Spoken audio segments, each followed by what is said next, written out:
Ahoy, history buffs! Welcome back to the Cruise Ship Safety and Security channel.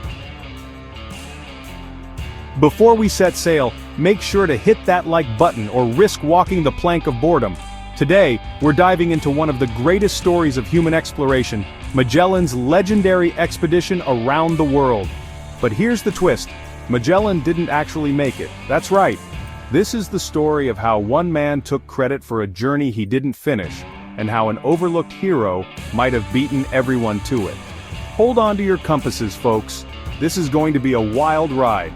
Born in Portugal in 1480, young Ferdinand Magellan was a curious lad, always getting into mischief.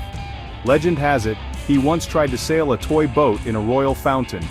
His early life was filled with adventure and learning, setting the stage for his future exploits. He was known for his fiery temper and relentless determination.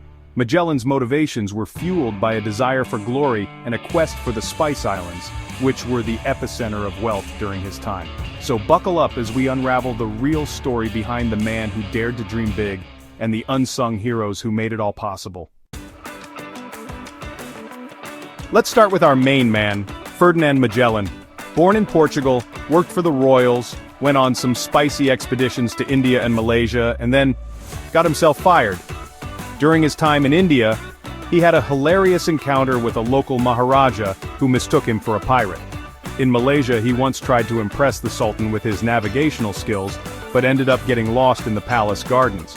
Turns out, Portugal wasn't thrilled with his plans to sail west instead of east. Magellan was determined to find a new route to the Spice Islands. So what did Magellan do? Like any good freelancer, he went looking for a new client. Enter Spain.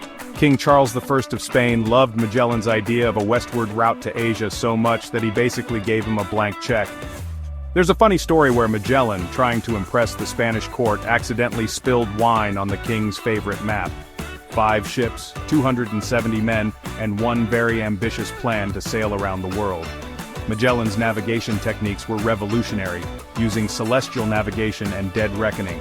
Spoiler alert, it did not go smoothly. His early voyages were fraught with challenges, from mutinies to treacherous waters.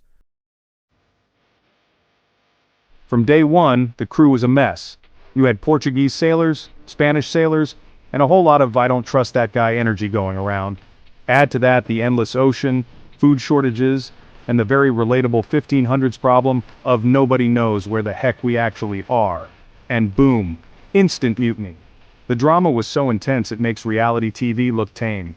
Magellan had to squash multiple mutinies, survive months of eating hardtack, a snack with the texture of concrete, and deal with that guy who keeps asking, "Are we there yet?" But wait, there's more. Imagine the chaos when a storm hit, sending sailors flying across the deck like rag dolls. And then there was the time they mistook a pod of whales for sea monsters. Fights broke out over the last piece of moldy cheese, and one sailor even tried to start a dance-off to lighten the mood. Magellan, ever the peacemaker, had to step in and remind everyone that they were supposed to be discovering new worlds, not starring in a medieval soap opera. And so, with a mix of sheer willpower, questionable navigation, and a lot of luck, they pressed on. All while dealing with that one guy who kept asking, "Are we there yet?" The journey was fraught with challenges, from navigating uncharted waters to dealing with the constant threat of mutiny. The crew's morale was always on the edge, and Magellan's leadership was constantly tested. Despite the chaos, they managed to make some progress, discovering new lands and forging ahead into the unknown. The journey was a testament to human endurance and the relentless pursuit of discovery. Now, here's where things get interesting. Magellan had a personal slave named Enrique de Malacca. This guy was originally from Malaysia, which means when they reached the Philippines, surprise, he could actually understand the locals. He had literally traveled around the world already. But do we give Enrique the credit? Nope. History forgot about him faster than an unpaid ship tab. But if we're being technical, he may have actually been the first person to circumnavigate the globe before any of the survivors.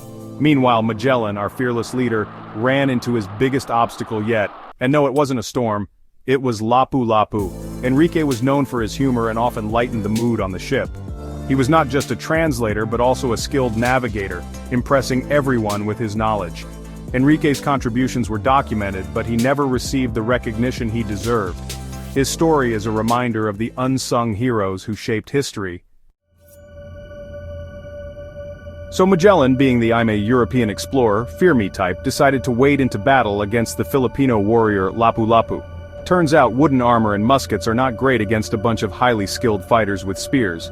Magellan, with all his overconfidence, thought he could easily defeat Lapu-Lapu, but he was in for a rude awakening. The Filipino warriors, led by Lapu-Lapu, were fierce and relentless. Magellan's forces were quickly overwhelmed. Magellan met his end in the Battle of Mactan, and the crew suddenly found themselves leaderless. Cue absolute chaos, ships sinking, captains betraying each other. It's basically an episode of Survivor High Seas Edition. Somehow, after all of this madness, one single ship, the Victoria, finally limped back to Spain with just 18 men left out of the original 270.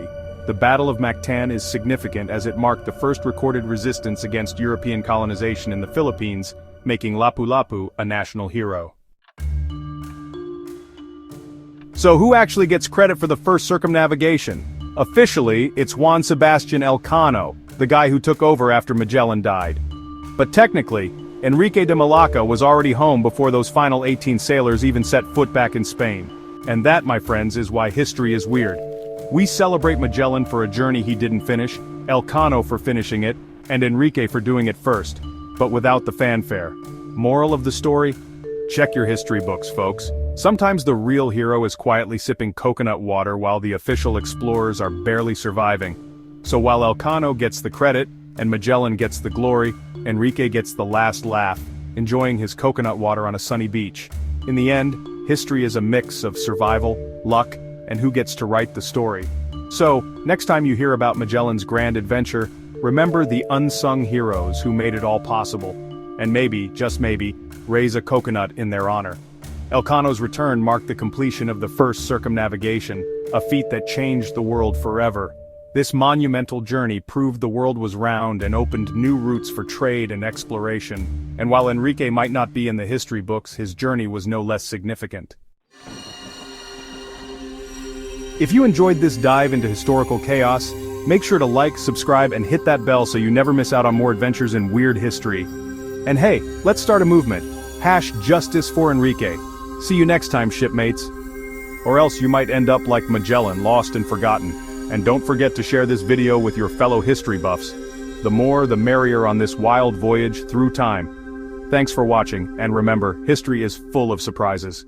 Magellan's journey changed the world forever, sparking an age of exploration. His legacy lives on, inspiring generations to explore the unknown.